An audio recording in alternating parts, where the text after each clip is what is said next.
Lawyers can make a difference in the lives of those who need it most. We will see how lawyers help 9/11 victims, at-risk middle school students, and why their demand is high. Meet Henry, who attended Lewis P. Slade Middle School in New Britain, Connecticut. The dean and other school officials classified Henry as an at-risk student. At-risk students are those who are in danger of dropping out with almost no chances of recovering. But there's hope. Don Tutson is a lawyer who joined a pro bono law project in New Britain, Connecticut through the Connecticut Bar Association. In this building, training between law students and lawyers takes place to form the Truancy Project. Lawyers and at-risk students are paired up for a Big Brother experience in this project. Don Tutson says through this program, he's seen Henry's success. But the potential that I noticed is really what he took hold of.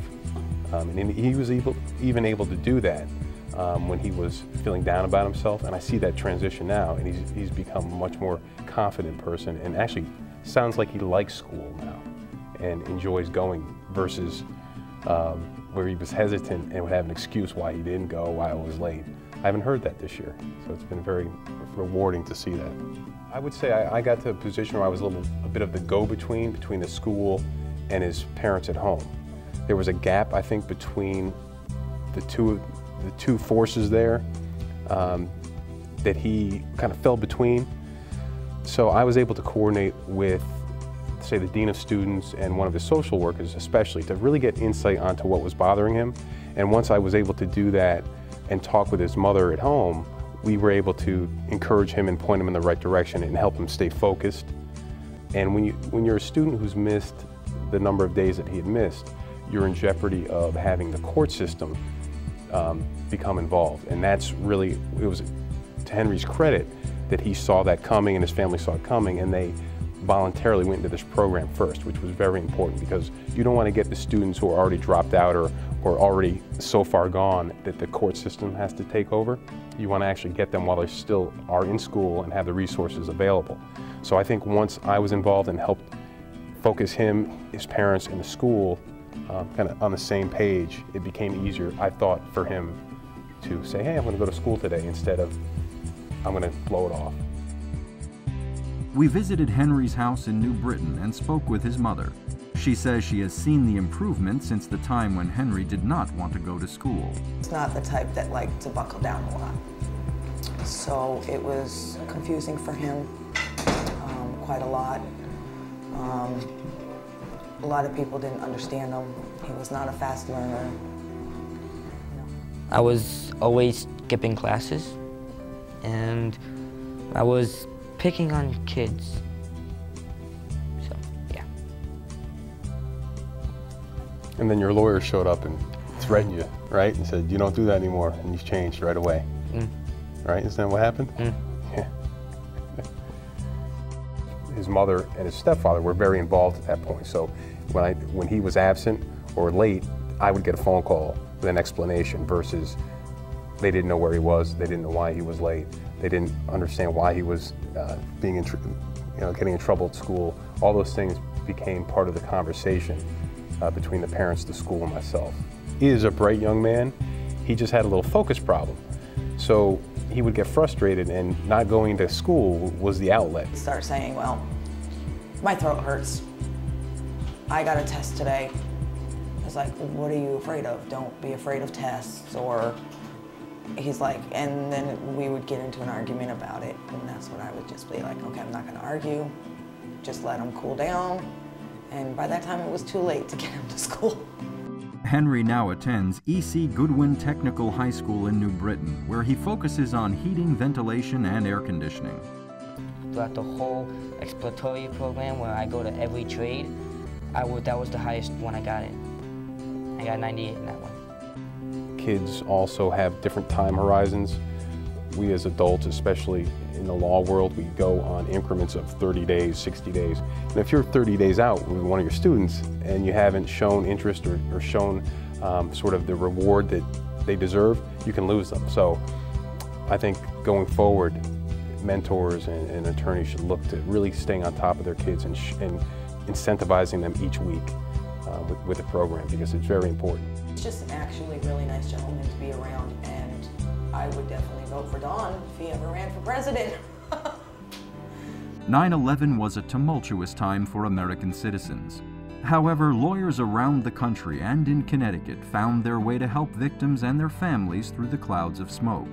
Richard Bider is a nationally recognized attorney who organized 1,700 lawyers to represent victims on a pro bono basis.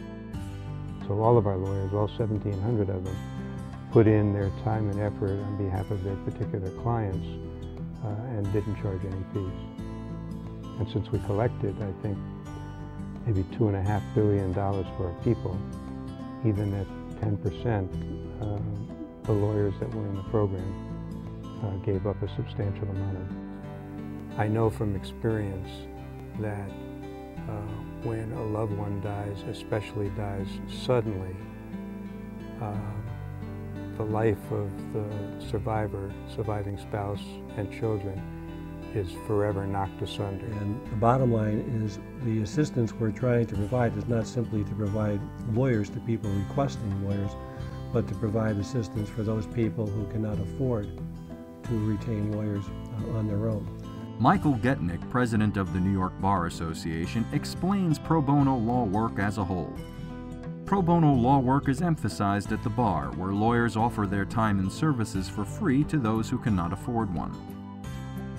One challenge for lawyers in situations like these is making sure they don't let their emotions get the best of them, says Richard Bider. When gifts are made, who benefits from the gift? The person who receives the gift and the person who gives the gift. And that's the way pro bono works as well. Compassion fatigue was a term that I had experienced, but I had not seen dealt with formally. But Jeff Dion had part of his discussion was as I had 20 cases and other people in my office took on 20 cases, you're listening to the victims, each of the victims tell their story and tell their tale of woe. It has a dramatic effect on us. It had a dramatic effect on me as a lawyer. And what Jeff was trying to basically say is, don't be afraid to seek counseling yourself. Getnick says there are only certain people qualified to receive pro bono law services. It's important to understand that under the federal guidelines, I don't know the exact numbers, but it would be a very low number for somebody to qualify for federally funded civil legal services. And if you had a family of 2, the number would increase a little bit, a family of 3, etc. And what has happened here is people who have well qualified that still does not mean that there are attorneys representing them. So somebody may qualify for federally funded civil legal services, but if there are not the attorneys to provide the services, it really has no meaning relative to actual access to justice. There is a large need for pro bono lawyers, but the experience is another benefit, says Judge Jim Abrams. So getting it early and getting a lot of it, I think makes people far better litigators. I think in addition that some of the law schools now are making it possible that if attorneys are willing to go into pro bono situations or legal services programs, that they're willing to forgive some of the tuition that's due, some of the financing that's due. So there may be an extra initiative as well. There can be many dimensions to law. Following the law, using the law to win a case, and using the law to help those who need it most. Lawyer fees can be distracting when justice needs to be heard.